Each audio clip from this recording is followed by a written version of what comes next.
আমি কিন্তু নিচে রয়েছি, যে জাহাজের এখানে কর্মচারীগুলো রয়েছে তারা কিন্তু এখানে সবাই এখানে রাত জীবন করে। আর এখানে দেখতে পাচ্ছি কিন্তু টিউবওয়েল, জাহাজের নিচে কিন্তু নদী রয়েছে, কিন্তু সাইডে কিন্তু নদী রয়েছে, একটা অসাধারণ কিন্তু আসলে একটা টিউবওয়েল যে জাহাজের উপরে কিন্তু ঢালাই করা হয়েছে।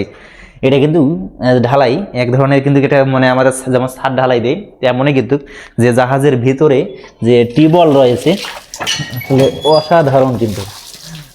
মানে আমি চমকে গেলাম, জাহাজের উপরে টিউবওয়েলও আছে, আসলে একটা অসাধারণ কিন্তু।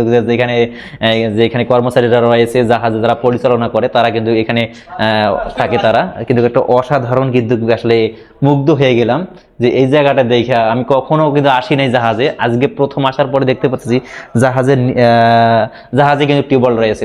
আমরা যারা গ্রামে বসবাস করি এবং শহরে বসবাস করি, হয়তো বাসায় বা বাড়িতে টিউবওয়েল থাকে, তা বাসা বাড়িতে টিউবওয়েল থাকবো, কিন্তু জাহাজের উপরে কেন টিউবওয়েল রয়েছে? আসলে সবাই একটু কমেন্ট করে জানাবেন এইরকম দৃশ্যটা কি রকম লাগলো আপনাকে, সবাই একটু কমেন্ট করে জানাবেন। সবাই ভালো থাকবেন, সুস্থ থাকবেন, আল্লাহ হাফেজ। এরকম ভিডিও পেতে সবাই লাইক কমেন্ট শেয়ার করবেন। নিত্য নতুন ভিডিও আবারও আসবে আপনাদের মাঝে।